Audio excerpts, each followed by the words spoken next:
बच्चा ये स्टार्ट करते हैं। देखिए problem, an object of length is 2.5 centimetre. Object की लेंथ कितनी गिवन दी है? 2.5 सेंटीमीटर। तो बच्चे यहाँ पे जो लेंथ का मतलब है that is the height of the object. तो सबसे पहली चीज क्या गिवन है? Height of the object. Height of the object, height of the object कितना गिवन है? Is equal to 2.5 centimetre.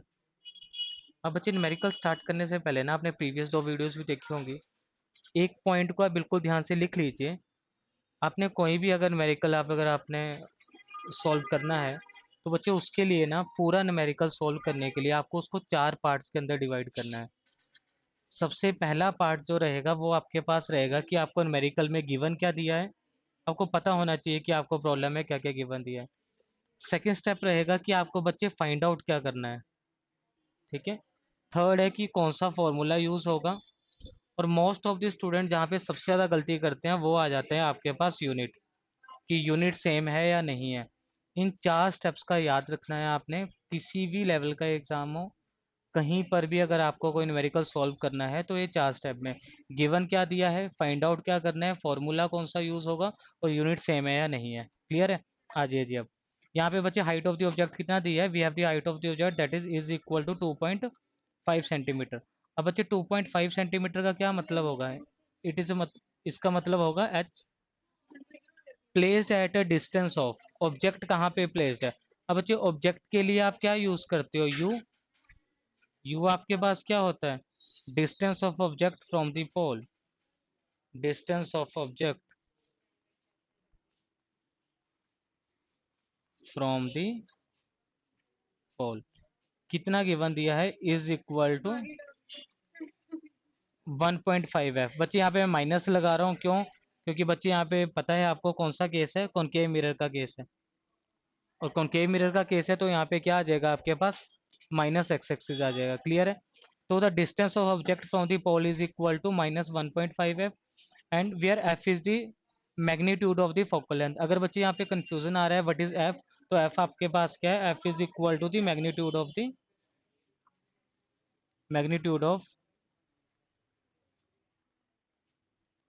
Magnitude of focal length.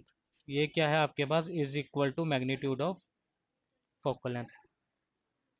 अब बच्चे इस पॉइंट को अंडरलाइन करिए जहां पे लिखा है the length of the object is perpendicular to the principal axis. बच्चे एक ऐसी लाइन है, ये किसी प्रॉब्लम में गिवन हो या ना गिवन हो, आपकी प्रॉब्लम पे इसका कोई भी असर नहीं पड़ने वाला। क्यों नहीं पड़ने वाला? क्योंकि बच्चे आपने ना रे ऑप्टिक्स के अंदर जितने भी केसेस पढ़े हैं, कॉनकेव के पढ़े हैं, कॉन्वेक्स के पढ़े हैं। तो मान लीजिए ये कॉनकेव मिरर है, ये क्या है? प्रिंसिपल एक्सिस है।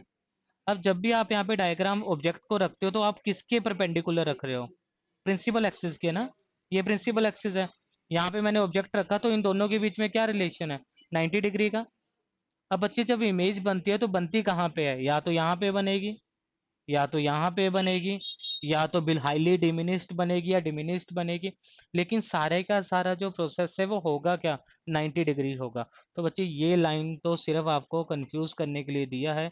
इस लाइन का कोई भी मतलब जो है वो नहीं होगा। आपको क्या फाइंड आउट करना है? We have to find out the length of the image. Length of the image का यहाँ पे क्या मतलब होगा? We have to find out the H dash. आपको हाइट ऑफ द इमेज जो है फाइंड आउट करनी है।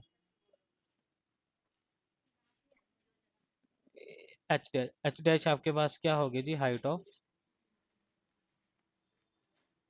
इमेज। ठीक है। अब बच्चे देखिए आपको फाइंड आउट क्या करना है? We have to find out H dash. H dash आप कब फाइंड आउट कर लोगे? जब हमारे पास यू और वी की वैल्यू हो जाएगी। यू की वैल्यू गिवन दी है, अगर वी की वैल्यू फाइंड आउट कर लोगे तो हमारा काम सॉल्व हो जाएगा। है ना? आ जाइए जी। अब देखिए सबसे पहले अकॉर्डिंग टू मिरर फॉर्मूला,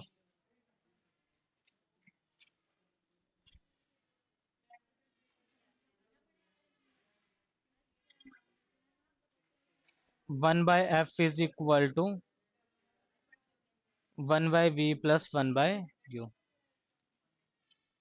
ठीक है, यही फॉर्मूला है। अब देखिए बच्चे यहाँ पे फोकल लेंथ है माइनस लेंगे क्योंकि लेफ्ट साइड पे है, तो 1 अपॉन क्या आ जाएगा? Minus F. यहाँ पे बच्चे देखिए वैल्यू किसकी गिवन दे रखी है? We have the distance of object from the pole and the distance of object from the pole is equal to -1/f। तो यहाँ पे आपके पास क्या आ जाएगा? 1/v। माइनस ये क्या आ जाएगा,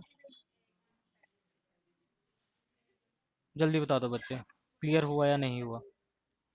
अब बच्चे यहाँ से आप वी की वैल्यू निकालोगे या नहीं निकालोगे, जल्दी बताइए।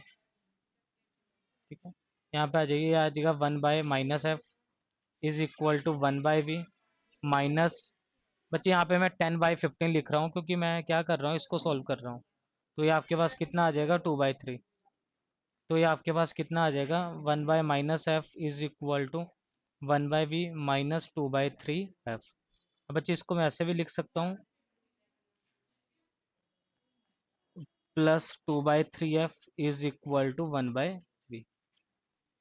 अब यहाँ से बच्चे हम एलसीएम लेंगे 3 एफ, तो आपके पास कितना आ जाएगा, -3 + 2 इज इक्वल टू 1/वी।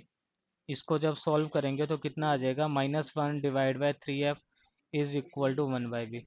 बच्चे जब हमने इसको सॉल्व किया तो आपके पास v की वैल्यू कितनी आ गई, is equal to -3 F.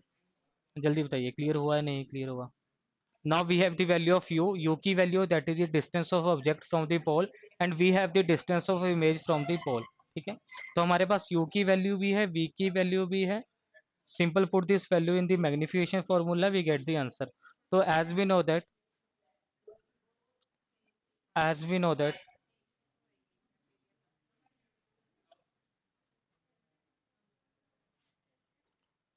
we know that as we know that m is equal to h dash divided by h is equal to minus v divided by u। ठीक है, अब बच्चे आ जाइए, क्या क्या फाइंड आउट है। एच डैश लिख दिया आपने, एच आपके पास 2.5 है, v आपके पास कितना है जी, -3f है, और u आपके पास कितना है, इज इक्वल टू -1.5f है। ठीक है, अब H dash upon 2/5 is equal to 3f, और ये कितना आ गया, -1.5f। क्लियर है बच्चे, इसे सॉल्व करेंगे अब, यहाँ पे सॉल्व कर देते हैं। देखिए बच्चे कितना आ गया, H dash 2/2.5 is equal to, बच्चे 15/10 आ जाएगा, 10 ऊपर चले जाएगा, ये क्या आ जाएगा, 13f डिवाइड बाय 15f। ये कैंसिल आउट हो गया, कितना आ गया, 2। तो एच डैश आपके पास कितना आ गया, इज इक्वल टू, माइनस है यहाँ पे, 2.5 इंटू 2, तो एच डैश आपके पास कितना आ गया, H dash is equal to -5 centimetre. Now we have the length of the image, it means length of the image का यहाँ क्या मतलब होगा, we have the value of the height of the image. In this case height of the object is equal to, बच्चे कौन सा case होगा, height of object कितना है, हाइट ऑफ ऑब्जेक्ट आपके पास कितना है, we have height of object is equal to 2.5 centimetre, और हाइट ऑफ द इमेज क्या बना, is equal to -5 centimetre. Minus बन रहा है तो केस कौन सा होगा, we have the real case, और वैल्यू क्या बन रही है, डबल बन रही है, तो मतलब कि मैग्निफिकेशन क्या होगी, डबल होगी या लार्ज होगी। क्लियर है बच्चे, जल्दी से बताइए कि समझ में आया या नहीं आया। ठीक है, क्लास को बच्चे ओवर कर रहे हैं, नेक्स्ट क्लास में मिलते हैं।